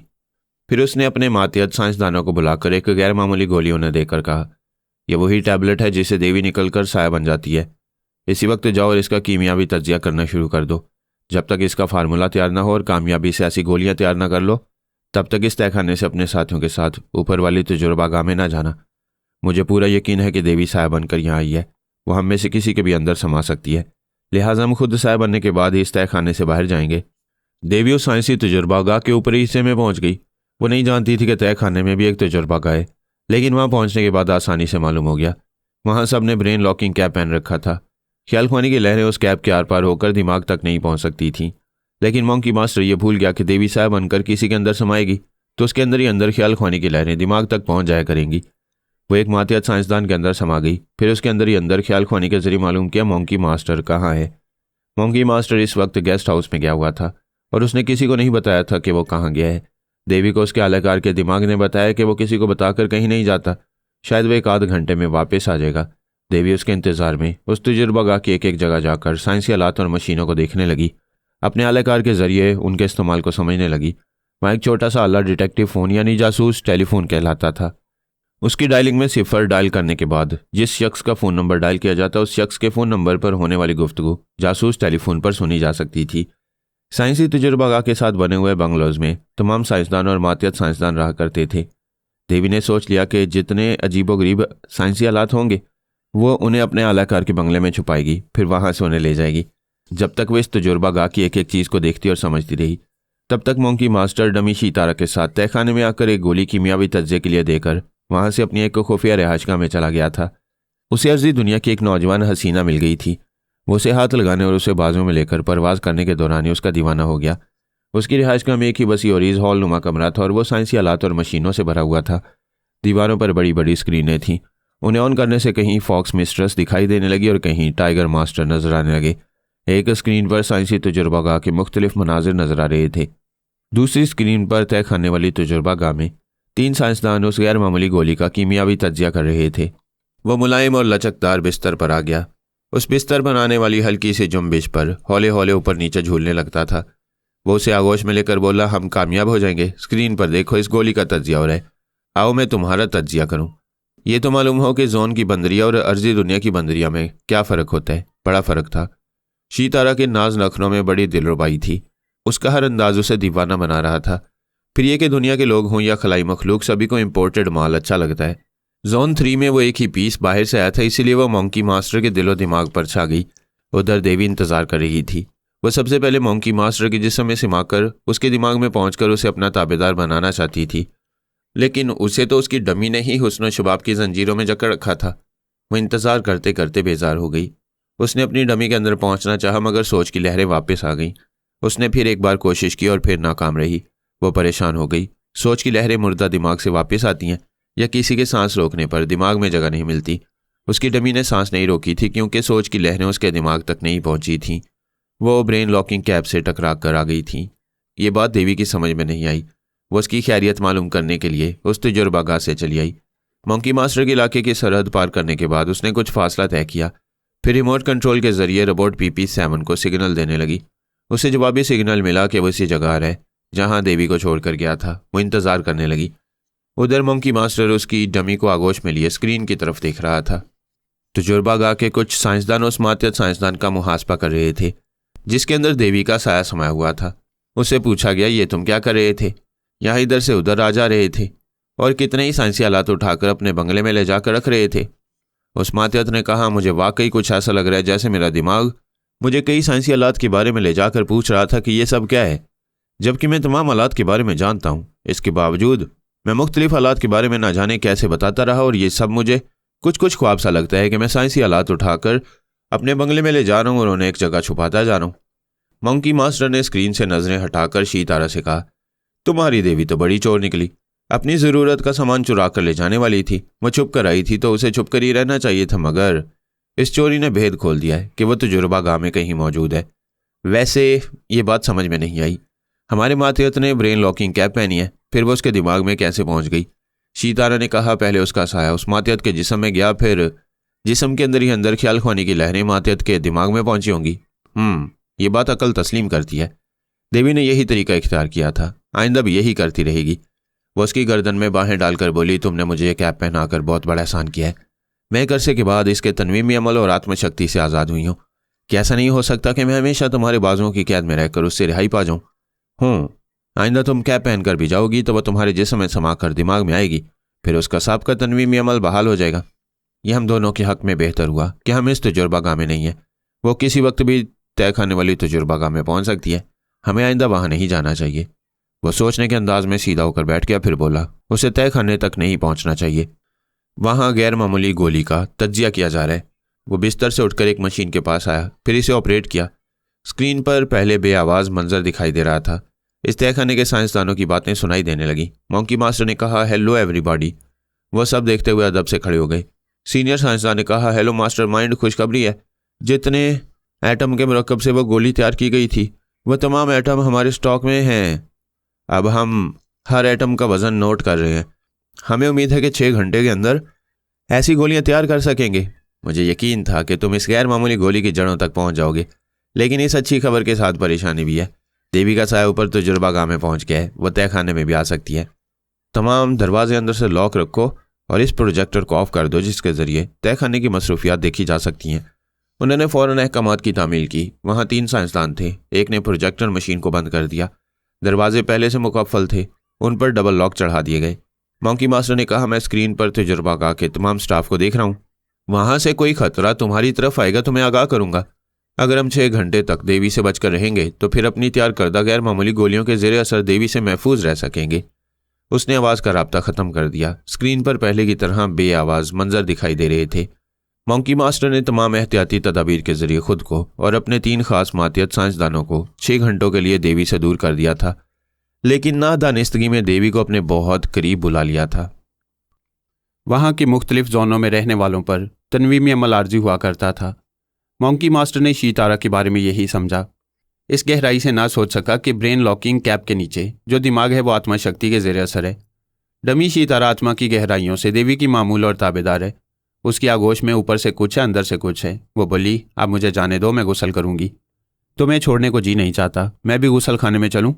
हरगिज़ नहीं, ये बेशर्मी है। हम अर्जी दुनिया की लड़कियां अपने साय को भी बाथरूम में नहीं आने देती और नहाने में कम से कम 2 घंटे सरफ करती हैं। 2 घंटे? इतनी देर क्या करती रहोगी? नहाने के बाद पूजा करूंगी। अब पूछोगे पूजा क्या होती है, तो मैं ये आकर बताऊंगी। वह मुस्कुराती हुई उसे हाथ छुड़ाकर बाथरूम में आई, दरवाजे को अंदर से लॉक किया, फिर बाथरूम को अच्छी तरह मुतलाशी नज़रों से देखने लगी। कोई रोशनदान नहीं था और ना ही कोई खुफिया डिटेक्टिव वाला नजर आ रहा था। उसने मुतमईन होकर ब्रेन लॉकिंग कैप को अपने सर से अलग कर दिया। PP7 फ्लाई करता हुआ उसी जगह आया जहां देवी इंतजार कर रही थी। उसने कहा, मैं शी-तारा से रब्ता करना चाहती थी मगर रब्ता नहीं हुआ। कहाँ है? खैरियत से तो है? देवी जी, मैं तुम्हें यहाँ छोड़कर गेस्ट हाउस में गया तो वो नहीं थी। मैंने समझा शायद वो साया बन गई है, फिर भी इत्मीनान के लिए उसे पुकारा, कई बार पुकारा। गेस्ट हाउस के बाहर भी देखा लेकिन वो कहीं नजर नहीं आई। अगर वो आसपास होती तो ज़रूर मुझसे बातें करती। वो कहाँ जा सकती है? मैंने उसे आत्मा शक्ति में जकड़ रखा है। वो मुझसे कभी गद्दारी नहीं करेगी। ऐसा ना हो कि किसी ने उसे मार डाला हो या उसे दिमागी तौर पर कोमा में रखा हो। समझ में नहीं आता मेरी सोच की लहरें वापस क्यों आ जाती हैं। उसने फॉक्स मिस्ट्रेस के दिमाग में जाकर पूछा, क्या तुम किसी साइंसी अरबे से ख्याल ख्वानी की लहरों को रोक सकती हो? वो बोली, मेरे पास ऐसा कोई अरबा नहीं है। अगर होता तो तुम्हें अपने अंदर आने से रोक देती। यहाँ के साइंसदान मॉन्की मास्टर को मास्टर माइंड कहते हैं। क्या उसके पास टेलीपैथी से बचने का कोई आला होगा? आज तक यहाँ किसी ने ख्याल ख्वानी नहीं की। कुछ अर्सा पहले मॉन्की मास्टर ने हमसे कहा था कि जोन 1 के साइंसदानों ने मालूमात हासिल की हैं कि अर्जी दुनिया के बाशिंदे टेलीपैथी जानते और साया बन जाया करते हैं। मॉन्की मास्टर ने कहा था कि वो भी किसी साइंसी तरीके से दूसरों के दिमागों में जाने और दूसरों की सोच की लहरों से महफूज रहने की तदाबीर करेगा। देवी ने कहा, शायद वैसा काम कर चुका है। मेरी एक साथी शी-तारा लापता है। मेरा उससे दिमागी राब्ता नहीं हो रहा है। तुम इस जोन की बड़ी बड़ी स्क्रीनों के जरिए मॉन्की मास्टर और दूसरे लोगों से पूछो कि शी-तारा को किसने अगवा किया है और उसे कहाँ छुपाया है। बेहतरी इसी में है कि उसे गेस्ट हाउस में पहुंचा दिया जाए, वरना मैं यहाँ क्या काबरीन का सुकून बर्बाद कर दूंगी। फौरन ये ऐलान करो। वह दिमागी तौर पर हाजिर होकर सोचने लगी। PP7 ने कहा, देवी जी, शी-तारा से रब्ता करो, शायद वो मिल जाए। उसने ख्याल ख्वानी की परवाज़ की। इस बार उसके दिमाग में पहुंच गई। वह देवी की सोच की लहरों को महसूस नहीं कर सकती थी। बाथरूम में बैठी बार बार यही ज़ेरे लब कह रही थी, किसी तरह देवी जी आ जाएं, बस अभी आ जाएं। आधा घंटा गुजर चुका है। 1.5 घंटे तक मुझे यहाँ से निकलना होगा, फिर इस ब्रेन लॉकिंग कैप को भी पहनना होगा। इसके बाद देवी जी मुझे ढूंढती रहेंगी। ये कैप उनकी सोच की लहरों को रोकती रहेगी। अगली बार तन्हाई में कैप उतारने तक मुझे मॉन्की मास्टर को बर्दाश्त करना होगा। देवी उसके ख्यालात पढ़कर मालूम कर रही थी। उसे यह भी मालूम हुआ कि गैर मामूली गोली का कीमियावी तज्जिया हो चुका है। साइंसदान और माहिर तिब कह रहे थे कि 6 घंटे में गोलियां तैयार हो जाएंगी और शी-तारा की सोच कह रही थी अब 5 घंटे रह गए हैं। अगर 5 घंटों में देवी जी से रब्ता ना हुआ तब भी वो उन गैर मामूली गोलियों और उनके फार्मूले को चुराएगी, फिर किसी तरह फरार होकर अपनी देवी तक पहुंचेगी। देवी ने खुश होकर उसे मुखातिब किया, मेरी डमी, मेरी जान, मैं तुम्हें ना पाकर परेशान हो गई थी। वो भी खुश होकर बोली, शुक्र है कि आप आ गई हैं, मैं बिल्कुल बेकसूर हूँ। मुझे मालूम होता कि वो मॉन्की मास्टर मुझे अगवा करने आएगा तो मैं पहले एक गोली खा लेती। इस तरह वो गोलियां इस बंदर के हाथ ना लगती। ये तुमने अच्छा किया कि उन गोलियों को उनकी तजुर्बागाह तक पहुंचने दिया। मैं तुम्हारे ख्यालात पढ़कर सब कुछ मालूम कर चुकी हूँ। मुझे यकीन है कि तुम वो फार्मूला और गोलियाँ ज़रूर चुरा कर लाओगी, लेकिन ऐसी तदाबीर होनी चाहिए कि मैं भी किसी तरह उस तय खाने की तजुर्बागाह में पहुँच सकूँ। उन्होंने बड़े सख्त इंतजामात किए हैं। जब तक मॉन्की मास्टर और वो तीनों साइंसदान कामयाब तजुर्बा करके साया नहीं बनेंगे तब तक तय खाने की तजुर्बागाह के दरवाजे नहीं खोलेंगे और वो सब ब्रेन लॉकिंग कैप पहने रहेंगे। अगर मुझे मालूम होता कि अभी मैं कहाँ हूँ तो आप यहाँ आकर मेरे अंदर छुप सकती थी। ज़रा 1 मिनट, मैं मालूम करने की कोशिश करती हूँ। वह फिर फॉक्स मिस्ट्रेस के पास आई, फिर बोली, क्या तुम मॉन्की मास्टर के खुफिया अड्डों रिहाइशगाहों के बारे में जानती हो? उसने 2 खुफिया अड्डों के बारे में बताकर कहा, जब मैं और टाइगर मास्टर उन अड्डों को जानती है तो वो खुफिया नहीं कहलाएंगे। मैं ऐसी जगह के मुतल्लिक पूछ रही हूँ जहाँ वो आरामदेह बिस्तर पर सोता है और उस बड़े कमरे में बेशुमार साइंसी आलात और मशीनें हैं। सॉरी, मैं ऐसी किसी जगह को नहीं जानती। उसने टाइगर मास्टर के दिमाग में आकर यही सवाल किया। उसने कहा, मुझे बहुत पहले शुबा था कि मॉन्की मास्टर हमसे बहुत से राज छुपाता है। मेरे एक मातिहत ने उसे एक मकान से बाहर निकलते देखा था जिसमें एक बहुत बड़ा हालनुमा कमरा है। मॉन्की मास्टर के वहाँ से जाने के बाद मेरे मातिहत ने उस मकान में झांक कर देखा तो ऐसी चीज़ें नजर आईं जिसका जिक्र तुम कर रही हो। तुम फ़ौरन मेरे रोबोट को स्क्रीन पर देखो, उस जगह को पहचानो और एक लम्हा भी ज़ाया किए बगैर मेरे पास आओ। ये अपने उस मातिहत को भेज दो। मेरा मातयत तुम्हारी सही रहनुमाई करेगा, वो भी तुम्हारे पास आ रहा है। देवी ने शीतारा के पास आकर कहा, मैंने तुम्हारे पास आने का एक रास्ता निकाला है। भगवान करे मुझे सही रहनुमाई हासिल हो, तुम्हारे अंदर पहुंचकर अपनी कामयाबी का यकीन होगा। मुझे ये सुनकर खुशी हो रही है कि अब मैं ये ब्रेन लॉकिंग कैप पहनकर बाथरूम से जाऊं? जाओ, मैं किसी न किसी तरह तुम्हारे अंदर पहुंचूंगी। वो दिमागी तौर पर हाजिर हो गई। थोड़ी देर में टाइगर का मातयत परवाज करता हुआ आया, फिर रोबोट के सामने खड़ा होकर अपने मुंह से कैप्सूल निकाल कर बोला, मैं खिदमत के लिए हाजिर हूँ। वो PP7 से बोली, तुम गेस्ट हाउस से इंतजार करो, 5 घंटे बाद मंकी मास्टर से ज़बरदस्त टकराव हो सकता है। इस जंग में बहुत अहम किरदार अदा करने के लिए तैयार रहो। वो आने वाले से बोली, मैं तुम्हारे जिस्म में समा रही हूँ, तुम परवाज करो और मुझे उस मकान के सामने पहुंचाओ। वो उसके अंदर चली आई। आने वाले ने कैप्सूल को मुंह में रखा, फिर एक सिमत परवाज करता चला गया। मंकी मास्टर की वो खुफिया रिहाइशगाह उसके अपने इलाके से बाहर थी और सिर्फ आधे घंटे के फासले पर थी। वो मातयत उस 4 दीवारी से सिर्फ 10 गज के फासले पर रुक गया। देवी ने कहा, इंतजार करो, मैं इस जगह को पहचानने के बाद तुम्हें जाने की इजाज़त दूंगी। वह एक खिड़की के करीब गई। वो अंदर से बंद थी। उसने खिड़की पर चढ़कर रोशनदान से झांक कर देखा। बिल्कुल वैसा मंजर था जैसा कि वो शीतारा के ख्यालात पढ़कर अपने तसव्वुर में देख चुकी थी। थोड़ी देर बाद पलंग पर लेटी हुई शीतारा ने खिड़की की तरफ करवट ली तो उसकी सूरत देखते ही वो खुश हो गई। उसने ख्याल ख्वानी के जरिए उस मातयत से कहा, मुझे मंजिल मिल चुकी है, तुम जा सकते हो। वो चला गया। देवी उस 4 दीवारी के गिर्द चक्कर लगाने लगी। अंदर जाने का कोई रास्ता नहीं था। रोशनदान को पकड़कर उसके अंदर से गुजरने के लिए अपने जिस्म को ज़रा देर के लिए ठोस बनाना पड़ता। ठोस जिस्म से आहटें पैदा हो सकती थीं। मंकी मास्टर को शुबा हो सकता था, इस तरह काम बिगड़ सकता था। वो साया बनाने वाली गोलियां हासिल करने से पहले मंकी मास्टर को अपनी मौजूदगी से बेखबर रखना चाहती थी। वो 4 घंटे उस रिहाइशगाह के दरवाजे के पास बैठी रही। 5वें घंटे में दरवाज़ा खुला। वो उठकर दीवार से लग गई ताकि साया नजर न आए। मंकी मास्टर शीतारा के साथ बाहर आया। देवी फौरन ही शीतारा के जिस्म में जाकर समा गई, फिर बोली, तुम खुशी से चीख पड़ोगी, इसलिए मैंने तुम्हारे दिमाग पर कब्जा जमा रखा है। फिर उसने दिमाग को ढील दी। शीतारा ने खुश होकर कहा, आपके आने से मेरा हौसला बढ़ गया। भगवान ने चाहा तो हम ज़रूर कामयाब हो सकेंगे। क्या ये तुम्हें तहखाने की तजुर्बागाह में ले जा रहे? हाँ, इसके 3 बड़े डॉक्टर्स और साइंसदानों ने अभी इतला दिया कि उन्हें कामयाबी हासिल हो गई है। उन्होंने एक चूहे को नुक्ता बराबर गोली का जर्रा खिलाया। मैंने स्क्रीन पर देखा, वो चूहा नज़रों से ओझल हो गया। इसमें शुबा नहीं है कि मंकी मास्टर और उसके साइंसदान बहुत ही ज़हीन और तजुर्बाकार हैं। हमारी कामयाबी ये होगी कि मतलूबा चीज़ें हासिल करने तक उन सबको मेरी मौजूदगी का शुबा तक ना होने दें। वह तीनों साइंसदान तहखाने में स्क्रीन पर मंकी मास्टर और शीतारा को आते हुए दिख रहे थे। जब वो करीब आ गए तो उनके लिए चोर दरवाज़ा खोल दिया गया। मंकी मास्टर ने दरवाज़ों पर डबल लॉक लगाया था ताकि देवी अंदर ना आ सके, और अब वो खुद ही लाइल्मी में उसे लेकर तहखाने में आ गया। उन्होंने मौजूदा कामयाबी पर खूब हंसते हुए बोलते हुए एक दूसरे से मुसाफिया किया। फिर एक छोटी सी मेज़ के अतराफ़ आए। मेज़ के पास एक मशीन थी जिसमें से टैबलेट तैयार होकर मेज़ के अतराफ़ आ रही थी। उनकी तादाद 1000 से ज़्यादा थी और वह मज़ीद मशीन से निकलती जा रही थी। एक साथी साइंसदान उन गोलियों को प्लास्टिक की थैली में रख रहा था और कह रहा था, एक थैली में 800 गोलियों की गुंजाइश है। क्या हम अपने पास एक एक थैली रखेंगे? हाँ, हम चाह रहे हैं, और शीतारा को भी एक थैली दी जाएगी। उसका फार्मूला कहाँ है? कंप्यूटर के पास बैठे हुए साथी ने कहा, मैं फार्मूले की डिस्क तैयार कर रहा हूँ, ज़रा उसे देख लें। वो सब कंप्यूटर के पास आए। गोलियों से भरी हुई 3 थैलियाँ थीं। बाकी गोलियाँ मेज़ पर बिखरी हुई थीं। देवी बड़ी फुर्ती से चौथी थैली को भी भरने लगी। फिर उस थैली के मुंह को बंद करते वक्त एक साइंसदान की नज़र उधर गई। वह हैरानी से बोला, वो देखो, चौथी थैली खुद ब खुद भर गई है। उन सब ने उधर देखा। उसी वक्त उन 4 थैलियों को किसी ने मेज़ पर से उठाया। फिर वो अचानक गायब हो गई। मंकी मास्टर ने साथियों से कहा, फ़ौरन एक एक गोली इस्तेमाल करो। देवी के साए को तलाश करो, वो यहीं मौजूद है। वो सब एक एक गोली हलक से उतारने लगे, साए में तब्दील होने लगे। उन्हें अंदेशा था कि ठोस जिस्म में रहेंगे तो देवी उनके अंदर समा जाएगी। फिर ब्रेन लॉकिंग कैप पहनने के बावजूद वो टेलीपैथी की लहरों को अपने दिमाग में आने से नहीं रोक सकेंगे। जब तक वो गोलियां खाते रहे और साया बनते रहे, उतनी देर में देवी ने कंप्यूटर के प्रिंटर से वो कागज़ निकाल लिया जिस पर फार्मूला प्रिंट किया गया था। वो कागज़ भी देवी के लिबास के अंदर जाकर गायब हो गया।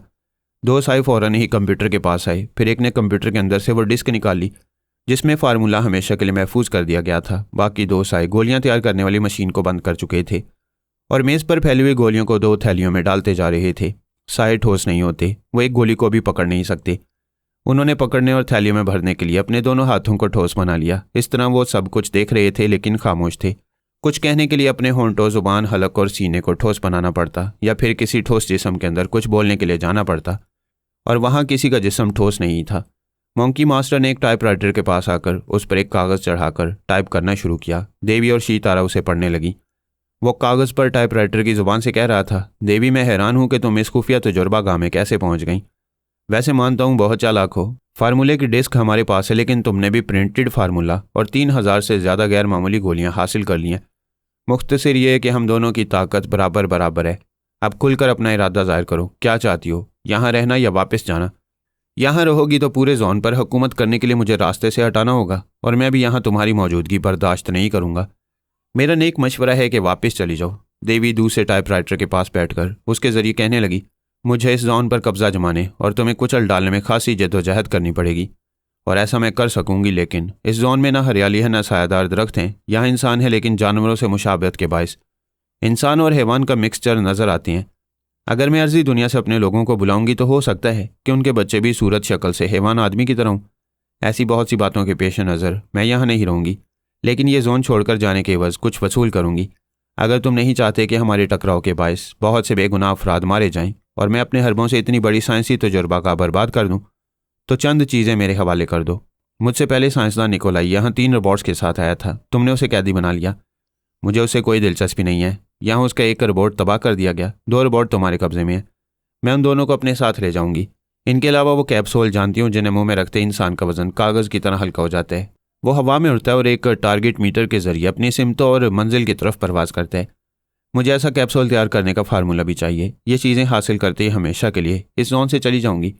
मंकी मास्टर वो तहरीर पढ़ने के बाद दूसरे टाइपराइटर के पास आया, फिर उसके ज़रिए जवाबन कहने लगा, हमें रोबोट से कोई दिलचस्पी नहीं है, क्योंकि हम तमाम साइंसदान अपनी ज़ात में फौलादी रोबोट से किसी तरह कम नहीं है। हमने उन दोनों के कई जिस्मानी हिस्से खोल दिए और उनकी बैटरियाँ अलग कर दी थीं। अब उन्हें संभल करके तुम्हारे हवाले कर देंगे। यहाँ फ्लाइंग कैप्सूल आमतौर पर सबको ही दिया जाता है। तुम्हें भी हज़ारों की तादाद में दे देंगे, लेकिन उसकी तैयारी का फार्मूला नहीं देंगे।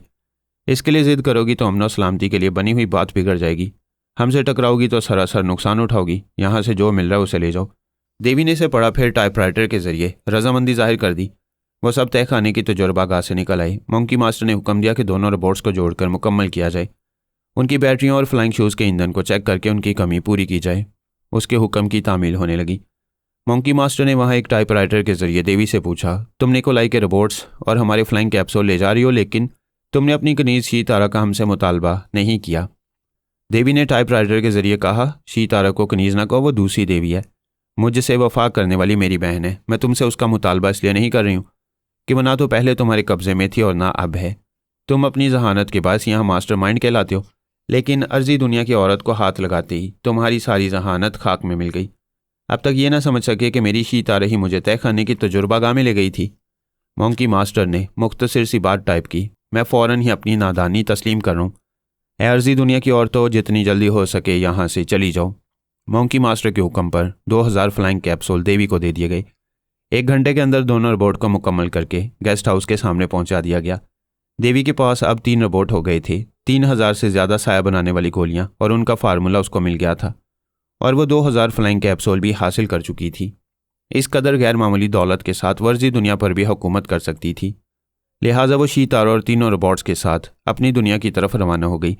इस कदर गैर मामूली कुव्वतें हासिल करने के बाद उसके जहन में ये बात आई थी कि वो जोन में जाकर पारस को शिकस्त देकर वहाँ अपनी हुकूमत कायम कर सकती है। लेकिन अकल ने समझाया अब से पहले सैकड़ों बार खुशफहमी में मुब्तला रहकर उसके मुकाबले पर आई, फिर मुँह की खाकर अपना समूह लेकर रह गई। ये भी समझ में आया कि वह ऐसी जगह हुक्मरानी कर सकती है जहाँ पारस ना हो, और ऐसी जगह अर्जी दुनिया थी।